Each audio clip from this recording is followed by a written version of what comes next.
Hello and welcome to Wolf Lily Lodge. Please have a seat, relax, and enjoy the reading of the night. I'm Lycania Moonclaw, your hostess for the evening. Today I'll be reading the exploration reports for Outer Huanglong. Jinzhou will be in a separate video. Geography. Huanglong is comprised of 7 major cities, including its capital. Each city has its own sentinel. The mountains of spirit running from north to south divide Huanglong into Inner Huanglong and Outer Huanglong. Jinzhou is the only city in Outer Huanglong. The capital city is Mingting. Besides Jinzhou and Mingting, we know of Zhaozhou, Mengzhou, Rongzhou, Tongzhou, Fangzhou, and Yuezhou. Though we know of more than 7 cities in Huanglong, we don't know if any of those cities are in ruin, such as the port city of Guizhou. Regions. As of this recording, we know of 11 regions in Huanglong, though these merely encapsulates Outer Huanglong. These regions include Central Plains, Disorok Highland, Dim Forest, Gorges of Spirits, Jinzhou, Mount Firmament, Norfall Barrens, Port City of Guizhou, Tiger's Maw, Whining Ix's Mire, and Wuming Bay. Central Plains Exploration Report. Lonely Soul 3, Central Plains 1. A tourism guide penned by the Pioneer Association, featuring reports on the Central Plains of Jinzhou. Celebrate the new year with winter training. Lion Dance Troupe. Every winter, the Lion Dance Troupe goes on hiatus as its members travel to the Central Plains to train in seclusion at their training grounds in Taoyuan Vale. Contrary to popular belief, the troupe's hiatus is far from a period of rest. During this time, members focus intensely on refining characters, honing skills, crafting props, rehearsing upcoming performances, and building energy for their performance at the Swananai New Year Parade, when the lion truly awakens. During the off-season, if the Lion Dance Troupe members happen to pass through Jinzhou, they're often met with playful remarks like, "Hey Lingyang, when will you wake up this year?" Or "Mr. Wufang, time to rouse the lion." Lion Dance Troupe Training Grounds. Lion Dancers Practice. These are plum blossom poles, arranged in a zigzag pattern with decreasing density, creating a challenging course for 2 competing lion heads as they vie for landing spots and reach for the red pepper perched atop the tallest pole. Due to limited space in Jinzhou, the Lion Dance Troupe set up this formation in their courtyard at Taoyuan Vale. Amidst drifting peach blossom petals, young lion dancers step gracefully across the poles, creating a striking scene unique to the Central Plains. Lonely Soul 3, Central Plains 2. Wufang Lion Dance. A fusion of music and movement. Huanglong Taiping Musical. The Huanglong Taiping Musical, also known as the Lion Dance in Jinzhou, began as a battle dance commemorating the victories of Huanglong's army. At the heart of the performance is the lion, representing a triumphant return, accompanied by powerful drum beats, lively music, and dynamic movements. These elements energize the dancers while uplifting the audience's morale. Originally a battle dance, the lion dance gradually evolved into a symbol of courage and a ritual for invoking peace, driving away bad omens while welcoming good fortune. As the saying goes, the Wufang Lion Dance illustrates the lion's tameness and playfulness within the 7 stars. To follow the 5 directions, one must understand the 7 stars and vice versa. The lion dancers, full of energy, change their steps to convey emotions from joy to sadness, shifting from rage to drunkenness. The drum beats mirror these transitions, moving from gentle to thunderous. The dancers follow the rhythm to portray the lion's various moods and movements, sometimes startled, sometimes joyful, sometimes running, sometimes pausing. When the lion is surprised, the drumming halts. When it looks around, the beats soften like a drizzle. When the lion is spirited, the drumming intensifies, and when the lion roars, the beats become thunderous. Desorok Highland Exploration Record. Flocks of the Extraordinary One. The Restored Bulletin Board. Welcome to the Wetland Nature Park. Centered around a vital wetland reserve, the park serves as an important sanctuary for migratory birds. Every year, tens of thousands of birds use the park as their wintering grounds, with the prime birdwatching season stretching from October to March. Among the park's diverse bird species, two unique ones stand out as local stars, known collectively as the feathered herons. These large, mild-tempered birds are not only friendly and supportive within their own families but also show a remarkable trust toward humans. For their protection, the park kindly asks visitors not to feed the feathered herons. If you'd like to help protect these birds, please contact the Animal Protection Center. Do not approach them. I don't know what's wrong with these birds, but I know they are not acting as they should. If you think this is normal and still try to feed them, either I'm out of my mind or you are. Don't be fooled by their appearance. If I hadn't seen it with my own eyes, how they eat their own kind, their feathers and beaks stained with blood, I wouldn't believe those rumors either. It's always hungry, always insatiable. No, should I say it or should I say them? Flocks of the Extraordinary Two. Strange Tales from Huanglong Three-Headed Calamity. Desorok Highland, once a fertile river valley, was the source of many streams that nourished the lands downstream. After the onset of the wave-worn phenomenon, abnormal weather patterns drained most of these water sources, leaving the lake area dry and giving rise to tacit fields and TDs. No one knows when the bird first appeared, but like a carrion hunting vulture, it looms over the land as an omen of disaster, appearing wherever death may be found. As the front line in the fight against TD outbreaks, Desorok Highland became a graveyard for countless warriors.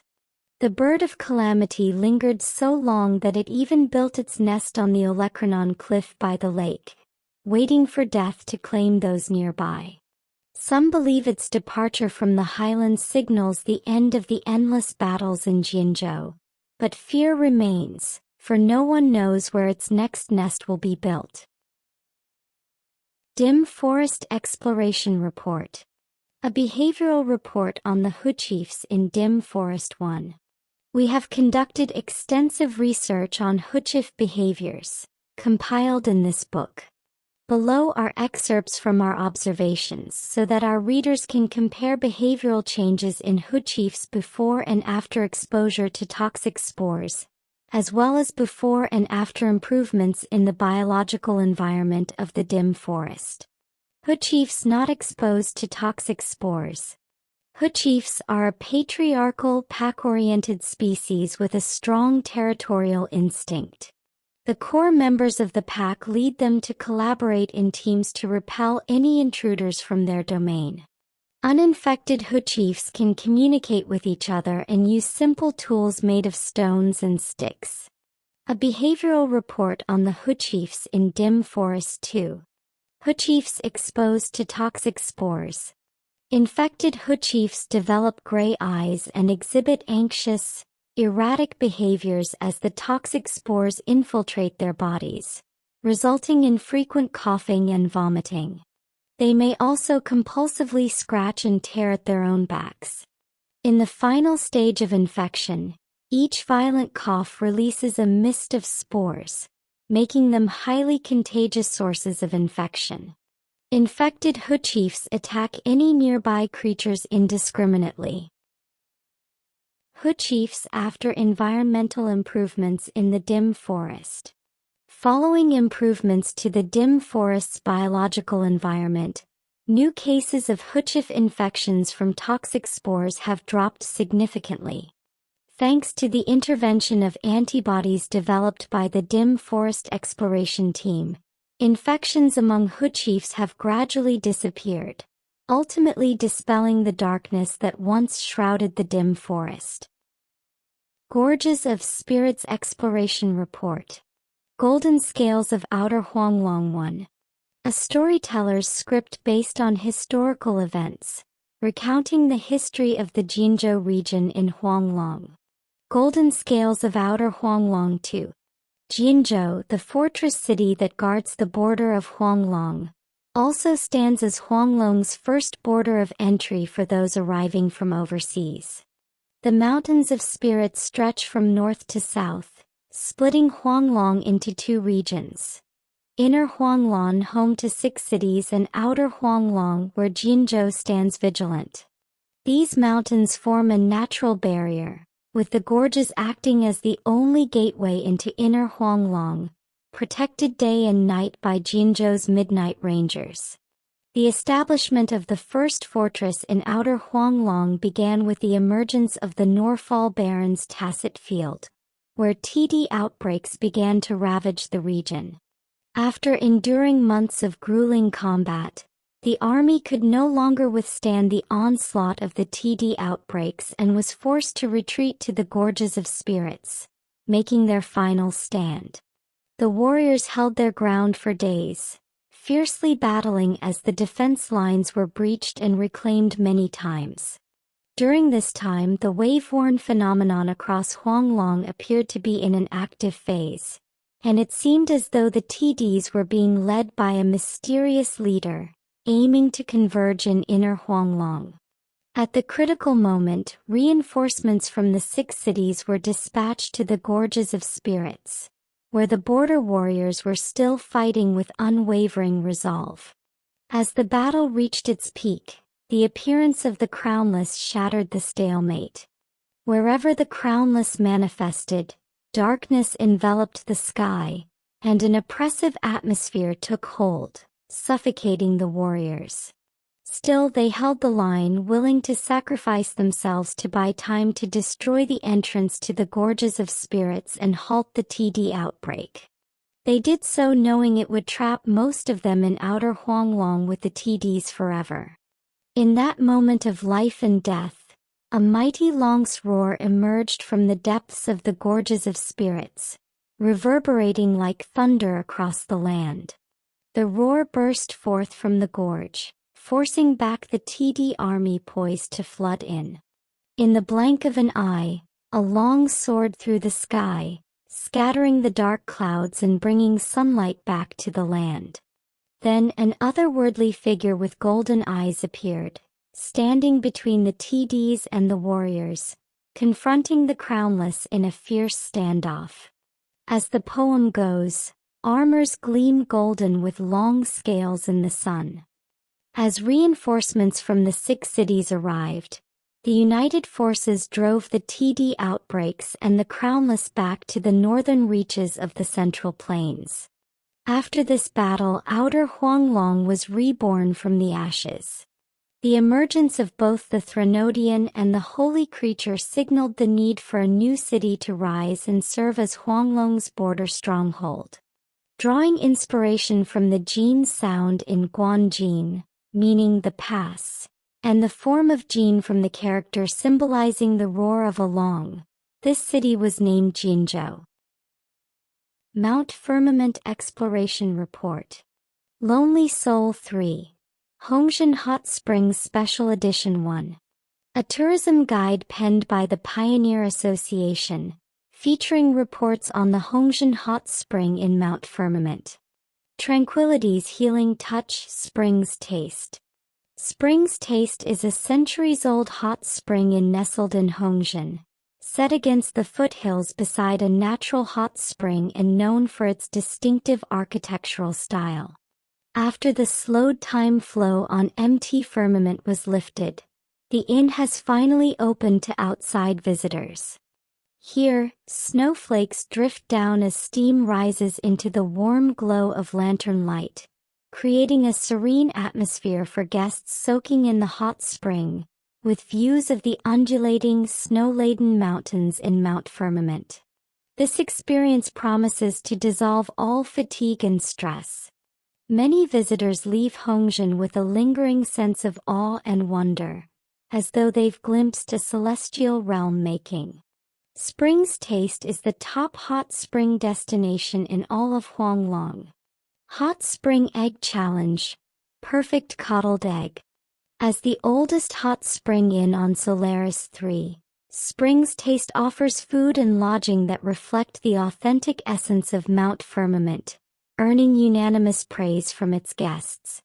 The owner is a renowned foodie with a deep love for life and gourmet cuisine. Taking full advantage of the natural hot spring, he invented a unique method of hot spring slow cooking, where food is sealed in jars and soaked in the hot spring to cook slowly. Each year, Spring's Taste hosts a Hot Spring Egg Challenge, where participants compete to cook the perfect egg with a custard-like yolk. The winner is said to earn a year of free accommodations at the inn. Lonely Soul 3. Hongjian Hot Springs Special Edition 2. Nature's majestic cascade snowy stream. Mount Firmament is home to many natural hot springs, and the scenic snowy stream is the source of Hongjian's hot springs. A blooming tree's branches cradle the cascading waterfalls from the cliff, nourishing the entire hot spring system of Hongjian. This tree was planted by Hongjian's first settlers when the town was first established. Over time, it has grown from a crack in the rock and now stands tall and proud. The waterfalls, constantly beating against the mountain rocks, have gradually polished the once hard stones into smooth, rounded surfaces. Later, the people of modern-day Hongjian refined the landscape to replicate the legendary story of Snowy Stream from Mount Firmament. Several centuries ago, a mysterious figure journeyed through the region when a heavy snowfall sealed off the mountain passes. Seeing the villagers' firewood supplies dwindling, the traveler used resonance power to carve a passage through the mountains and divert the mountain stream to the village. In an instant, mist and melting ice flowed westward with the stream, creating a breathtaking sight as if ethereal immortals were gliding across the water's surface. Norfall Barrens Exploration Report. Outrider Squad's Norfall Valley Investigation Logs 1. Report number 94001. After extensive preparations, we finally crossed Desorok Highland and reached Norfall Valley within 2 weeks. However, due to the presence of the ground wave barrier, even with our specialized protective gear, it was impossible to deploy our full force into the valley at once. As a result, the Outriders were sent ahead to conduct reconnaissance and prepare for the moment anticipated by the general and foretold by the Sentinel. In the battle beneath the crescent moon of doom hung high in the sky. That battle is now in the past, yet upon returning to this valley, the echoes of tragic wails still linger in the air. It is impossible to tell if they are TD simulations or the phantoms of fallen warriors. Countless soldiers perished in unimaginable agony and desperation during that conflict, where allies and enemies were indistinguishable. I can hardly bring myself to remember those moments. Pushed by General Jian, Huashu Academy developed the Retroact Rain antidote, meaning we were not completely defenseless. But when the Retroact Rain was enhanced by the Threnodian force, only those with resonance powers could withstand its unrelenting strain on the mind. Ordinary soldiers were powerless to bear its crushing weight. Due to limited intelligence and reckless decisions, we paid a heavy price in the battle beneath the crescent. General Jian led us through a narrow breach out of the Norfall Barrens, establishing Vanguard Base just outside Norfall Valley, where we have held our ground ever since. We cannot afford to let such a tragedy unfold again. General Jian has drawn the attention of most TDs outside Norfall Valley, buying us crucial time to conduct reconnaissance. The ground wave barrier disrupts all communication signals, so if anyone is separated from the main force, the positioning system won't be able to track them again. Getting lost here is as good as a death sentence. From this point on, we're on our own. Every step must be taken with the utmost caution. After a long journey spent covering our tracks, dodging the TDs, and bearing the pressure of the ground wave barrier, the team is utterly exhausted. But finally we've made it to the cliff. From what we've seen along the way, transportation within Norfall Valley is severely restricted, far too narrow for large military machines, especially with the constant risk of falling rocks. If a conflict erupts here, the idea of ordinary people navigating heavy tacitite machinery is practically impossible. This must be why General GN shifted tactics, allowing only resonators with resonance energy to join Vanguard base. Looking toward the depths of the Norfall Barrens, we can see that the ruins still hover in the distance. We set up the long-range recon device, revealing a swarm of highly agitated TDs moving restlessly amid eerie shrieks echoing through the air. That sound brings back memories of the monster in the battle beneath the crescent. Outrider Squad's Norfall Valley Investigation Logs 2. We've been gathering intelligence on Ovathrax. In the battle beneath the crescent, that creature took countless lives, and to our horror we saw it deliberately mimic our swordplay and tactics. This ability resembles Ovathrax's recorded ability of feeding on the frequencies of battle to fuel its own strength. But was that truly Ovathrax? According to the records we've compiled, the creature's frequency and stance align more closely with the Crownless. Most likely it was just a vanguard sent by Ovathrax. After we withdrew to the outskirts of Norfall Valley, it ceased its assault, suggesting its real purpose was to gather strength, fueling Ovathrax's evolution and buying time for its ultimate arrival.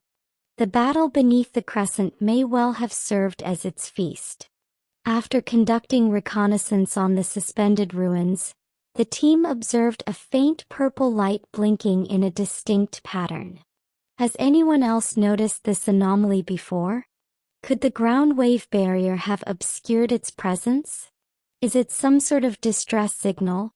Could there be survivors still in the Norfall Barrens? Yet the frequency of the blinking fills me with a sense of unease.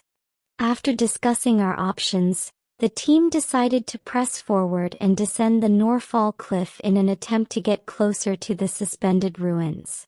But as we descended, that same unsettling feeling returned. We realized that the purple light seemed to be following us. The blinking frequency made me uneasy, reminding me of something blinking its eyes as though it was watching us. Archived record in the City Hall. The Outriders team had completed most of the reconnaissance of Norfall Valley. However, during their descent from the cliff, they encountered interference from an unknown frequency. This disruption resulted in an ambush by a large number of TDs. According to General Jian's report, he sensed the situation through the winds and issued coordination orders to the rear forces. He then breached the ground wave barrier and successfully extracted the team. Fortunately, there were no casualties among the team members, though several devices were lost in the process. However, the strain of breaching the ground wave barrier caused multiple organ damage in General Jian. During his recovery, he remained at Vanguard Base. Port City of Guishu Exploration Report. An unfaded recording 1. All our efforts have confirmed that the Black Shores, in collaboration with the authorities, have done everything possible to protect and evacuate civilians from the port city for Guishu. Yet when our medical team finally reached the heart of the city via the overpass from the northeast, we were still struck by a sense of helplessness. Perhaps it was already too late. It's 3 p.m. We've reached a skyscraper downtown. The northeastern sky burns red and the overpass seems to have collapsed. We just encountered a Special Forces team heading toward the Lament's core, led by old Brandon the Iron Sheet. We too must move to higher ground. Those red flowers sprouting from the ground are driving us upward. But above us, the Lament's core looms. The black hole itself. This is a war of attrition. For many, by the time they found us, it was already too late. An unfaded recording too. What time is it now? It must be 6 in the morning by now. The next surgery should start soon. We're gathered in a meeting room on one of the higher floors, but this isn't the time to be picky. A team this size needs at least 3 peregrine falcon ornithopters for evacuation. We're down to just 13 doses of atropine. The heat is rising and keeping the wounded cool is becoming impossible. Where are the reinforcements? Where is the Air Force? HQ. This is a call for immediate support. Coordinates are back to the Tethys system. We need reinforcements. At least evacuate the elders and children. It's getting hotter and Brandon's team hasn't returned. Calling for reinforcements. Don't lose hope. Tiger's Maw Exploration Report.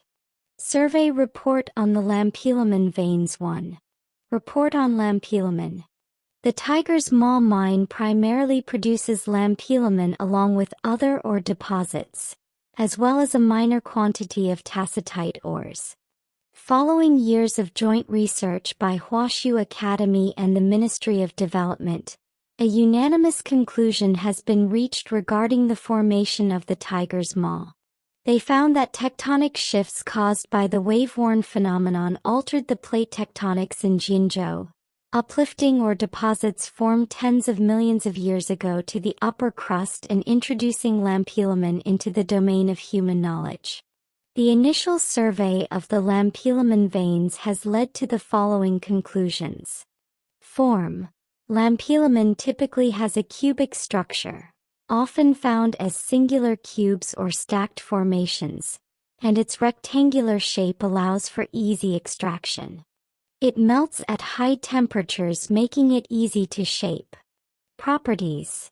Due to its unique formation, lampilamen has an internal structure arranged like an electrical network, making it an ideal material for semiconductor sheets. Application. Lampilamen can be used in chips for terminals and resonance beacons, as well as in the manufacturing of various high-precision components. Additional note. Further assessment required. Survey Report on the Lampilamen Veins 2. Report on Hypothermia Incident. The newly surveyed mine, designated T368, has developed a freezing fog accompanied by an unusual buzzing sound that spreads with the mist. Until the source of the fog is identified, all survey operations in mine T368 have been suspended. Following the appearance of the freezing fog, mining machinery has been unable to reach operating temperatures or issue safety warnings. Multiple health monitors on site have reported hypothermia warnings among workers. The Midnight Rangers have entered the mine to conduct an emergency rescue. Wounded miners have been transferred to the medical division of Huashu Academy. In response, the Ministry of Development has deployed the Defense Division to secure and lock down the T36E8 site. Symptoms among the affected miners include delirium, hallucinations, and hypothermia. These conditions, along with abnormal vital signs, have not responded to standard medical treatments. The preliminary assessment points to a potential assault incident involving TDs. Whining Ike's Meyer Exploration Report. The Tale of Two Lovebirds Review 1. This is a record of movie reviews from the Solaris Film Festival in the Sommoir. Oh my gosh, people actually held a film festival in the Sommoir? Review by Pure Dream Dorothy the Wondrous Adventurer. Rating: 9 out of 10. This is too much. The screenwriter is just too much.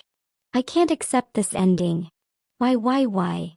Jiu promised he'd give you a happy ending, but then he says, I don't want to say goodbye, nor make promises with you. What does that even mean? The final scene with them reuniting on those big birds was beautiful, yes, but why can't they just go back to how it was? No. That sucked. I'm knocking off a point for this. Review by Wishes Under a Clear Sky Miss Orange. Rating: 8 out of 10. This is a film about love, and the scene that sticks with me the most is when Jiu and Yuehui finally reunite at that Lolo logistics station, the place where they first met. Their dialogue there really nailed the essence of love. It's not just about the romance but the real, everyday life that makes us feel whole. People are unlike the two legendary birds. Sure, Jiu will eventually meet someone else or maybe try to force himself to forget, but some things will always remind him of her. It's just like that last scene when he's lost in thought at the Jinzhou tea house, staring at the painting on the wall. The Tale of the Two Lovebirds Review 2. Review by Deep Sea Solitude White Dried Fish. Rating: 10 out of 10. Although we can't fully understand human emotions, it doesn't stop us from savoring them. Solid 10. Yummy meow. Review by Scales of Death Aurelia. Rating: 8.3 out of 10. This movie's editing? Top-notch. The pacing? Chef's kiss. During the slower parts, the handheld shots on Jinzhou's streets really nailed the vibe. That moment lives on in my head rent-free. The transitions and camera choices, especially when following the characters, were so on point. And that reverse shot at the Lolo logistics station during the rain? Pure brilliance. It hinted at the unexpected twist without giving anything away. Story-wise, it's a classic. The two leads meet, then part ways, with the plot coming full circle at the end. It's a little predictable and very tidy, but honestly it works. It's sincere, and that's what makes it hit hard. I'm giving it an 8.3 because it's a true gem in today's world of cinema. Wuming Bay Exploration Report. Criminal Sociology. The Exiles 1. The Exiles are not a criminal organization with a unified leadership. Rather, the term refers to individuals who reject the control of local authorities and roam the wilds. They come from all walks of life and form a diverse, mixed group. While not inherently malicious, they have few qualms about committing illegal acts such as theft or robbery. To survive in the harsh, unsheltered wilderness, they make use of scavenged materials and repurposed technology. Each exile is typically armed with a tacitite weapon, obtained through illegal means, to defend against the threat of TDs or rival exile gangs. Jinzhou's stance toward the exiles is primarily preventative, with security forces deployed in areas frequented by them. For those exiles without significant offenses, the authorities generally adopt a more lenient approach and sometimes try to persuade them to submit under certain conditions. However, for exiles who are recalcitrant and pose a security risk, the authorities are quick to eliminate them without hesitation. Given the exiles' long history, it is now difficult to trace when the first true exile emerged. There are numerous reasons why someone might choose to join the exiles in the wilderness. A thief seeking to escape the patrollers, a deserter too ashamed to face their comrades, or a resonator who believes they can protect themselves but refuses to adhere to local laws. To become an exile, one must first defeat another exile, whether by taking their life, stealing their ring, or seizing it by force. A symbol of severance from mainstream society. That is how an exile earns recognition from their peers. Criminal Sociology. The Exiles 2. Surviving in the wilderness is a harsh and unforgiving challenge, which is why you should not expect an exile to adhere to civilized norms. Most exiles live by the law of the jungle, where strength and cunning are the only reliable assets. They train their bodies and hone their weapon skills in camps, learn to identify rare plants and minerals, and navigate secret paths through ridges and waterways that only they know. Some even develop techniques to avoid drawing the attention of the TDs. These survival skills are regarded as treasures by various exile factions, as valuable as life itself. But when the price is right, they don't mind offering their services to civilians, travelers, or merchants acting as hitmen, searching for rare materials, or handling less than reputable jobs. Although trading with an exile is not illegal in Jinzhou, it is also not protected by law. If an exile sees you as easy prey, they may simply disregard any agreements, rob you clean, and leave you by the side of the road. Only a rare few exiles retain any sense of dignity or honor. While they reject the authorities, they consider themselves part of human society. These exiles will fight against TDs when they can, defend their settlements, and sometimes even form unspoken pacts of non-aggression with other exile factions. These are all the exploration reports for Outer Huanglong I have for you today. Please have a nice day, and remember, you're always welcome at Wolf Lily Lodge.